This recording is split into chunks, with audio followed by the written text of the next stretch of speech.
All right, let's talk about your movie for a little bit. This story about returning home, returning to a family from America back to Mexico. Of all the stories you wanted to tell, this is the one you chose. Why? Well, it's sort of the story came to us, and we couldn't not do it. Basically, that's the best way of putting it. But I live in New York, and Ori and I, the producers of the film, we met Antonio, the director, in New York after we had seen his previous film, his short film that he made, with a non-professional actor that he himself found in New York working in a supermarket. He had been looking for a real immigrant that had a lot of charisma that he thought he could work with as an actor, and he met Pedro, who is actually a real musician and has a band called the Copa Kings, just like in the film. Yeah. So The Copa Kings. the Copa Kings, and they made a short film together, which was really good, and we saw and we were really impressed by. We thought it was just we thought he was getting performances out of non-professional actors that were really remarkable, and so we started to talk about what stories Antonio was interested in, and at the same time Antonio had grown like a brother to Pedro the actor, and got to know his real life story, which is very similar to the main character in the film. Wow. So at that time Pedro was returning home after being away for his family for a long time. This is the second time he had been in New York working. So he's in his early 30s. He was returning home and trying to start a band. And Antonio was fascinated by this other side of the story that in America we typically don't hear very often. And he sort of followed him there to live with their family and to absorb the atmosphere of the towns where Pedro and his friends lived, and so he wrote a story inspired by their lives, basically. And the story pulled us from New York, and it's not that we even sought it out; it just happened that way, and we ended up in southern Mexico, in a pretty remote place, even for Mexican filmmakers. Aren't making many films in this region in the mountains. But surprisingly, when we showed up there were people speaking English as soon as we got off the bus, because so many of them, the people that live in those towns, have been in New York or in another big city in the U.S. They've moved there. Yeah, and as soon as we got off the bus, they started chatting to us. And then we found that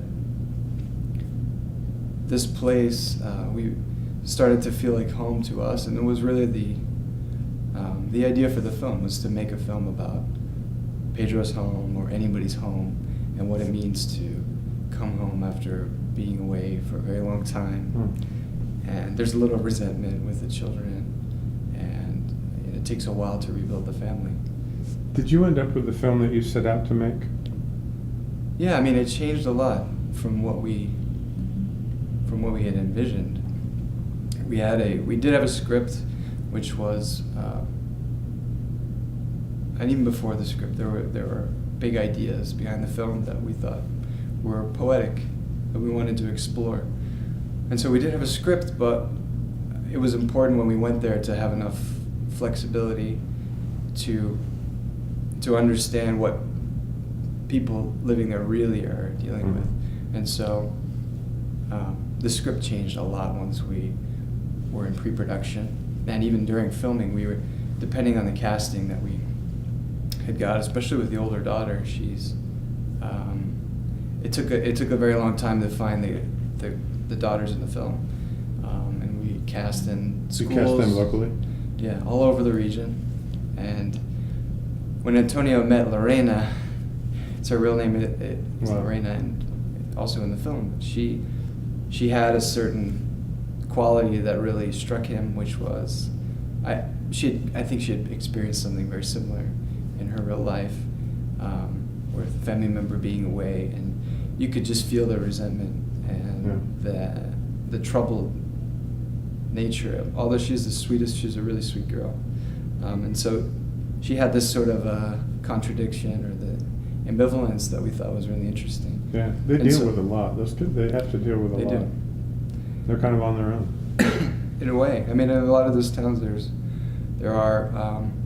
no men because they're away, and we saw that up close. But they're also really family-oriented places, and despite the fact that the families are separated, it is clearly like the most important thing in all of their lives. They're very Catholic. They have a lot of children.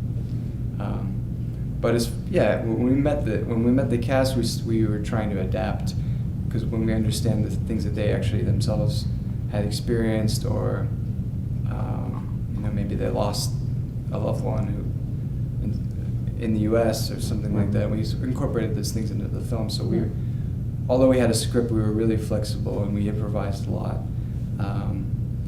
And essentially, what we were trying to do was to create as many pure moments, family moments, as we could. Good. And the idea being that we hope that film might feel to the audience like the memories that you would have of your childhood or of fatherhood. And it was that was the approach to the film that we took, and to be able to capture that, we had to film it in a very specific way. Yeah. So, at one point, the Lone Star Film Festival embraced your film. What did that mean to you when you found out?